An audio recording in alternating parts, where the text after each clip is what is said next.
سلمان خان نے اپنے dream project کے بارے میں کی بات۔ سلمان خان ان دنوں اپنی حال ہی میں ریلیز ہونے والی فلم ٹائیگر 3 کو لے کر سرخیوں میں ہیں۔ ان دنوں وہ اپنی فلم کی کامیابی سے لطف اندوز ہو رہے ہیں۔ اس دوران انہوں نے اپنے ڈریم پروجیکٹ کے بارے میں کھل کر بات کی ہے۔ قابل ذکر بات یہ ہے کہ کچھ سال پہلے سلمان بھارت کے کئی شہروں میں سلمان ٹاکیز کے نام سے اپنا تھیٹر کھولنے والے تھے، لیکن کورونا وائرس کی وجہ سے یہ کام درمیان میں ہی رک گیا تھا۔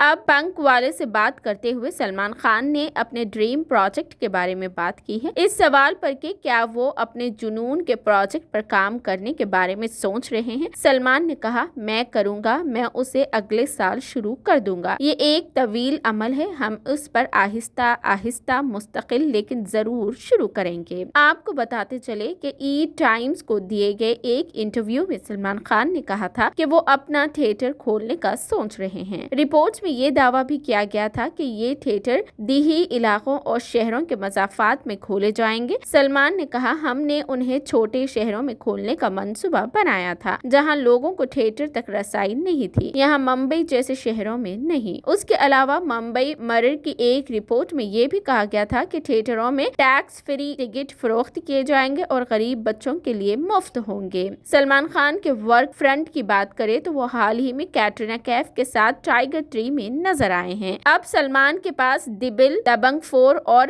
کک 2 جیسی فلمیں ٹائپ لائن میں ہیں۔ تجارتی تجزیہ کار ترن آدرش کے مطابق ٹائیگر 3 پٹھان، جوان اور غدر 2 جیسے مسالہ انٹرٹینرز کی واپسی کی نشاندہی کرتا ہے، جس نے اس سال جدوجہد کرنے والے تھیٹر کے کاروبار کو بحال کرنے میں مدد کی۔ اس ممتاز فہرست میں ایک اور نمایاں ٹائٹل شامل کرنے کا وقت آ گیا ہے۔ ٹائیگر 3 بہترین سیکنڈ ہاف، ٹھوس ایکشن پیس، شاندار کیمیوز اور یقیناً ایک زبردست سلمان خان، انہوں نے ایکس پر لکھا ہے۔